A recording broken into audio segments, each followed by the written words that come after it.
Okay, you asked for my favorite poets. There are so many, and there's some weird glow on my screen.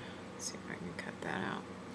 It's nighttime, and at nighttime, my room feels like it's lit by candlelight on this thing because it's so orange, but it's not really that way in true life. Anyway, my favorite poets. My favorite poets, the ones I return to time and time again, are Raymond Carver, and probably the other one is Carolyn Kizer and Gerald Stern. And the reason that those two are on the list is because I've met both of them.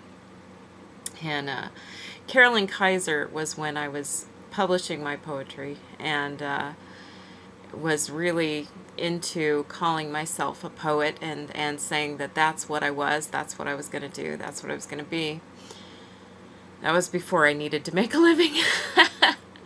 I actually did okay in poetry, but as poetry does okay for people. But Carolyn Kizer was doing a reading in downtown Portland at this little tiny bookstore, and I knew the size of the bookstore, and I thought, how can she do a reading there? She's won the Pulitzer Prize for her poetry. How can she possibly do a reading there? The reading started at, I think, 6:30, and I was such a geek at the time that the night before she did the reading, I couldn't sleep. I was so excited she was coming to town. And I ended up showing up at like 5 o'clock thinking I've got to get a seat in this tiny bookstore. Well, I showed up at 5 o'clock. The poetry reading didn't actually start until 6:30, but at 6:30 it hadn't even filled up. That's when I discovered that even as a famous poet, you don't need an unlisted phone number. Because it's such an undiscovered genre in the United States.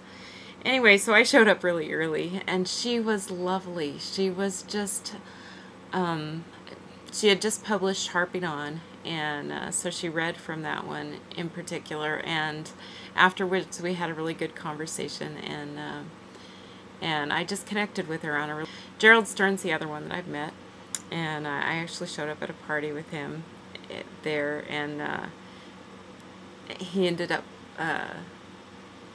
leaning against a wall very close to me. Thought about it. Even though he's 80, he's just got this appeal. And so here's the other one that I met that I really liked. Of course, I always like every poet. And I've met others, you know, less famous poets. Those are the two really famous poets that I've met. Raymond Carver I caught on too early and just loved. And the poems that I love the most are in this book, Where Water Comes Together with Other Water. And I'm going to read the one that just, I guess,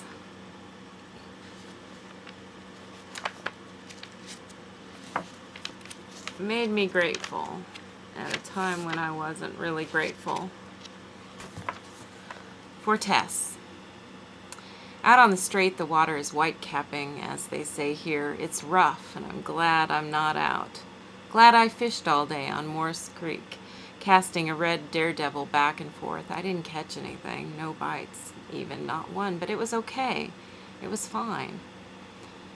I carried your dad's pocket knife and was followed for a while by a dog its owner called Dixie. At times, I felt so happy I had to quit fishing.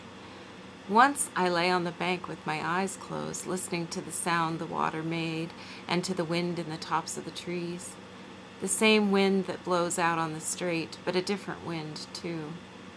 For a while, I even let myself imagine I had died. And that was all right, at least for a couple of minutes, until it really sank in, dead. As I was lying there with my eyes closed, just after I'd imagined what it might be like, if, in fact, I never got up again, I thought of you. I opened my eyes then and got right up and went back to being happy again. I'm grateful to you, you see, and I wanted to tell you. The poem I'm going to read by Carolyn Kizer is In the Nearness of You, and it's actually a poem called Horseback that is dedicated to Raymond Carver. Never afraid of those huge creatures, I sat sky high in my western saddle as we roared through the woods of skinny pine, the clump of his great delicate hooves stirring plumes of pine needle-scented dust. One casual hand on the pommel, the other plunged in the red coarse hair of his mane. I remember the day he stopped dead on the trail, trembling all over. We smelt bear, then heard the chattering song of the rattler. My hypnotized bay couldn't move. Time stopped.